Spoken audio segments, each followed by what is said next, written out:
Olá, bom dia, tudo bem com vocês? Tudo jóia? Essa semana nós vamos continuar com os princípios da abertura, né? Então, hoje nós vamos focar no desenvolvimento das peças, certo? É muito importante que vocês prestem bastante atenção. Vou estar compartilhando um vídeo com vocês e comentando, tá bom? Prestem bastante atenção.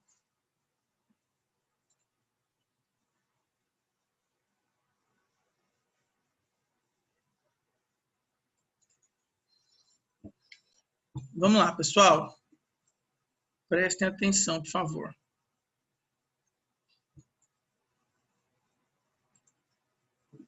Fica cada vez mais familiar para você.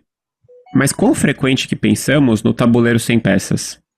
Quando você olha para um tabuleiro vazio, você vê um espaço com... Vou começar desde o princípio aqui. À medida que a sua experiência no xadrez aumenta, a posição inicial fica cada vez mais familiar para você. Mas quão frequente que pensamos no tabuleiro sem peças? Quando você olha para um tabuleiro vazio, você vê um espaço com potencial ilimitado esperando para ser descoberto? Ou talvez você veja 64 casas, sendo 32 brancas e 32 pretas. É bem importante se familiarizar com o tabuleiro, especificamente que o tabuleiro é plano e todas as casas parecem iguais, mas não é bem assim. Considere as casas centrais E4, D4, D5 e E5. Essas casas são a montanha do tabuleiro, o ponto mais alto do jogo. Você deve buscar uma parcela de controle dessas casas para conseguir instalar bandeiras. Como a gente já falou várias vezes com vocês, eu já conversei com vocês várias vezes, antes da gente iniciar qualquer estudo em relação ao xadrez, nós precisamos sim dominar o tabuleiro, conhecer o tabuleiro, conhecer a essência. O que é o tabuleiro? É igual ele falou, são 64 casas, é um espaço imenso que você pode fazer, pode desenvolver o que você quiser. Então, assim, tudo para você tem a sua concepção que você vai criar, né? Então, assim, essa questão das 4 principais casas, ela é muito importante vocês lembrarem, porque como nós falamos lá no Controlar o Centro, essas 4 casas, o jogo de xadrez tem que ser voltado ao centro do tabuleiro, para essas 4 casas. Tem que ser em função delas. Se você jogar o jogo para as laterais, o jogo não vai ficar equilibrado e não vai ser positivo. Bandeiras nesse centro. As brancas normalmente avançam o peão para E4 no começo e as pretas respondem com E5, fazendo a mesma coisa. As casas próximas ao centro chamamos de centro adjacente, indicadas em verde. Eu uso a nomenclatura do principal quadrante e o segundo quadrante, né? Então, assim, essas casas adjacentes aqui, ela é o segundo quadrante. Por exemplo, essas são as principais casas, depois essas aqui vem logo em seguida em termos de importância dentro do tabuleiro. Que são menos importantes que o centro, mas devemos prestar atenção a essas casas também. Queremos desenvolver nossas forças para essas casas críticas, principalmente na fase inicial do jogo, a abertura. Agora que já sabemos aonde devemos colocar nossas peças, vamos colocá-las de volta ao jogo. Vamos pensar que podemos jogar... Pessoal, então assim, vamos lá. Nós agora, depois, nessa segunda aula sobre princípios de abertura, nós já podemos concretizar, podemos afirmar que nós devemos sempre executar as nossas aberturas para o centro do tabuleiro, certo? Sempre. Com 2 peões e uma vez com cada peça. Pensando no centro e no centro adjacente, não devemos hesitar em jogar E4 e D4. Os cavalos adoram pular para o centro adjacente, então temos cavalo F3 e cavalo C3. Os bispos adoram diagonais abertas, então temos bispo C4 e bispo F4.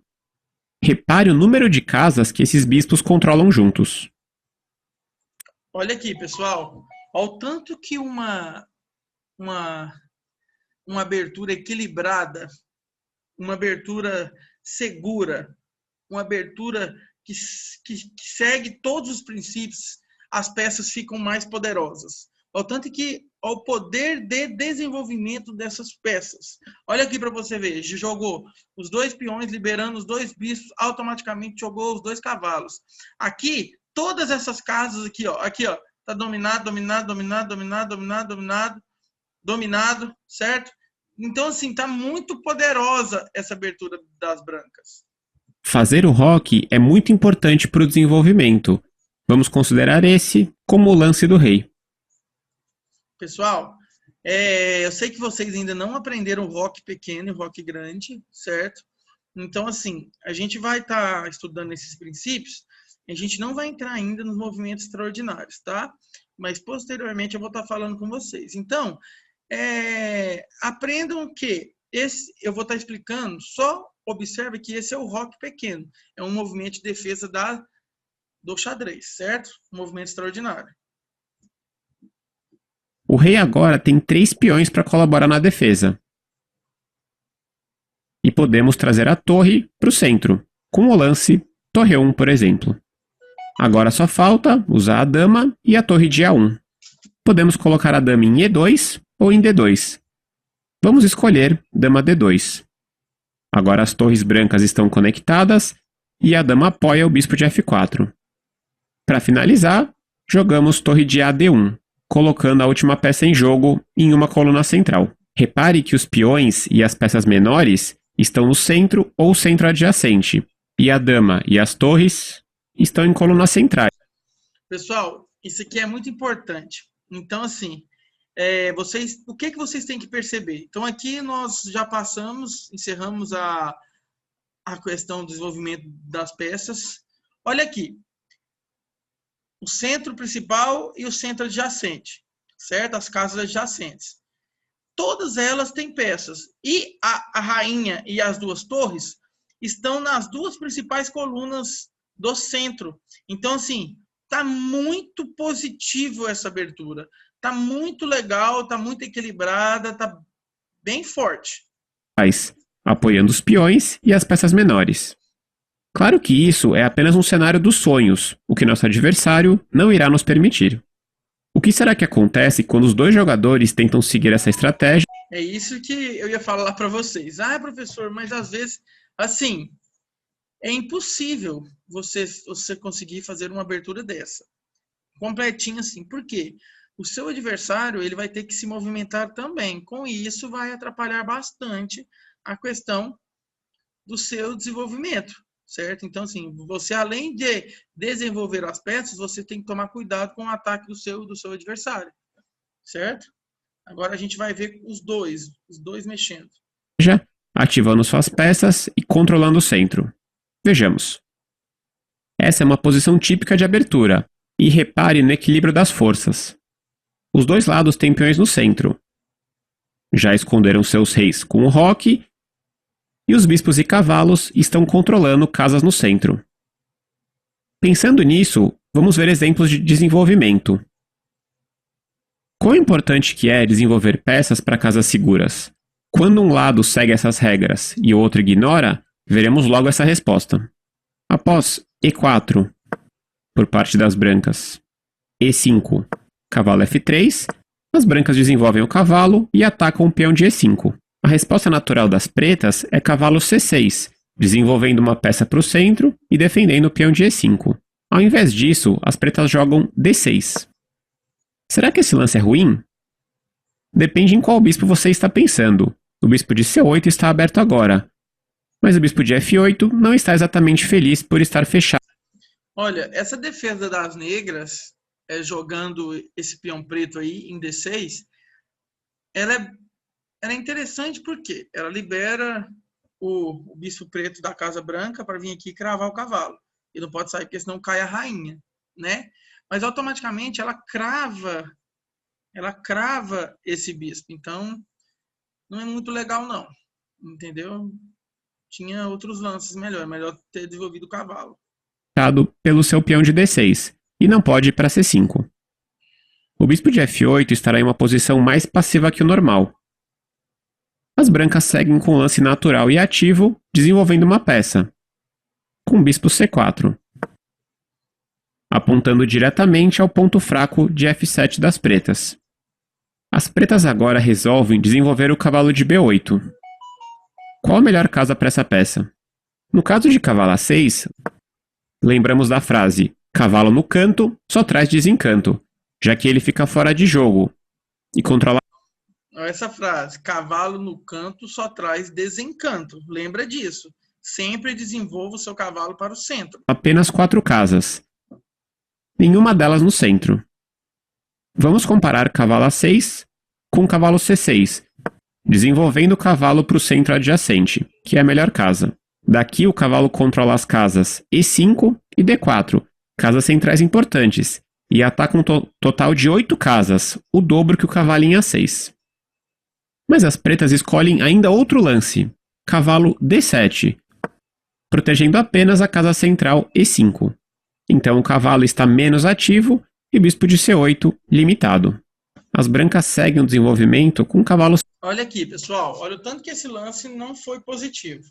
Além de você prender o seu bispo de casa branca total, o seu cavalo ele perde 2 casas aqui que ele não vai poder mexer. Então, assim, não foi bom esse lance, entendeu? Não foi bom.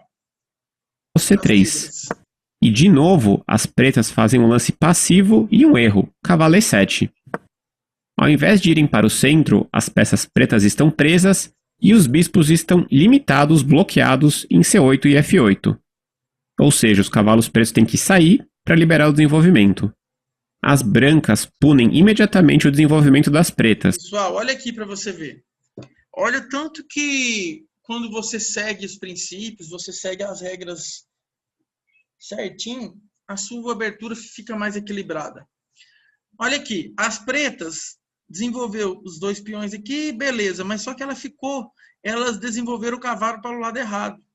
Você jogando esse cavalo para E7 e D7, automaticamente você prende os 2 bispos seus. E aqui tem o bispo solto e os 2 cavalos. Então não foi bom esse lance. Não foi bom, foi nada bom. Com o lance cavalo G5. Repare como as peças brancas funcionam bem em equipe. O cavalo de G5 combina com o bispo de C4 para atacar o peão de F7. O peão de E4 e o cavalo de C3 controlam a casa de D5. Então, se as pretas fazem o lance D5, as brancas podem apenas capturar o peão e ganhar material. Ao invés de bloquear essa diagonal perigosa, as pretas fazem um erro bem grave, com o lance F6, transformando uma posição ruim em perdedora. Olha aqui, pessoal. Olha esse lance. Olha esse lance. Para vocês perceberem. As pretas estavam... As brancas estavam ameaçando um ataque duplo. O que é ataque duplo com o cavalo aqui? Você ameaçava 2 peças de maior valor. Rainha e torre. O rei não poderia capturar porque o bispo está protegendo. E seria lance impossível. E ela resolveu ameaçar aqui, mas só que ela não percebeu que o próximo lance pode ser checkmate. O próximo lance acaba o jogo. E ela não percebeu isso. Repare que a dama preta está presa, então podemos ganhá-la com o cavalo E6 ou o cavalo F7. Mas será que existe um lance mais forte? Sim, as brancas podem ganhar imediatamente com o bispo F7 checkmate. O rei não pode capturar o bispo por causa do cavalo de G5. As peças pretas estão sufocando o próprio rei. Então temos checkmate, vitória das brancas. Olha aí, pessoal. Checkmate, vitória das brancas. O rei não pode capturar por quê? Porque o cavalo está protegendo. O que uma abertura que não foi planejada e não seguiu os princípios pode causar uma derrota bem no início da partida. Uma derrota iminente bem no início da partida. Agora que você aprendeu a importância de desenvolver as peças para o centro e utilizar suas peças como uma equipe, é hora de fazer os desafios. Vamos lá, pessoal. Vamos fazer um desafio aqui. As brancas decidem mover o cavalo de G1. Qual a casa para esta peça? Olha aqui, pessoal. Esse é o cavalo. Eu vou mover ele para cá, H3, cavalo no canto, olha o desencanto. É peça no desencanto. Então, eu vou mover para cá? Também não, porque se eu mover para cá, para E2, eu vou travar duas peças, rainha e bispo. Vou jogar para cá. Olha que beleza. E agora? Ótimo trabalho. Mais uma vez, as brancas têm vários lances bons. Mas vamos decidir qual é a melhor casa para desenvolver o nosso bispo de F1.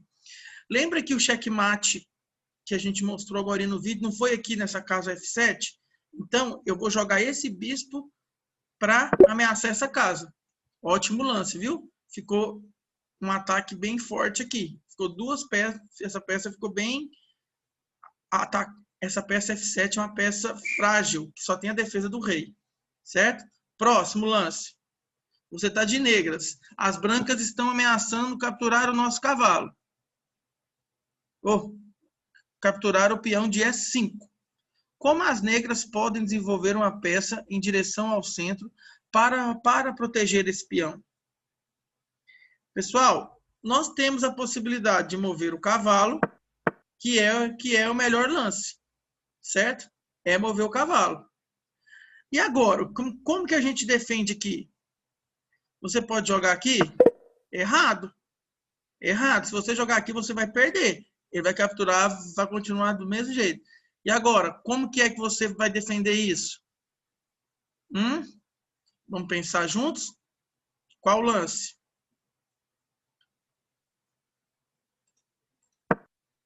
Pode ser esse aqui? Não, também não. Vamos lá. Pensa, a gente viu agorinha. Qual que é? Pode ser esse aqui? Também não. Vamos lá, pessoal. Pensa bem. Vamos lá.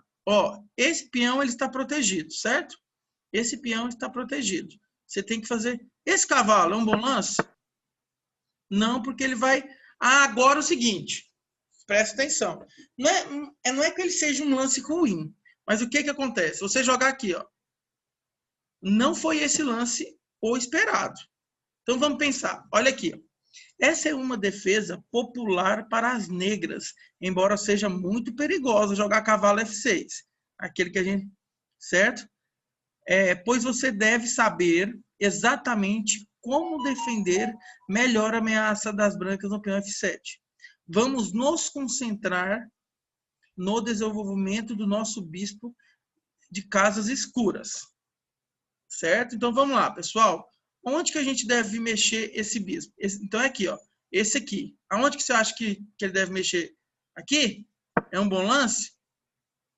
E jogando aqui, ele impossibilita, certo? Jogando aqui, ele impossibilita. Beleza? Ele protege esse avanço do cavalo, certo?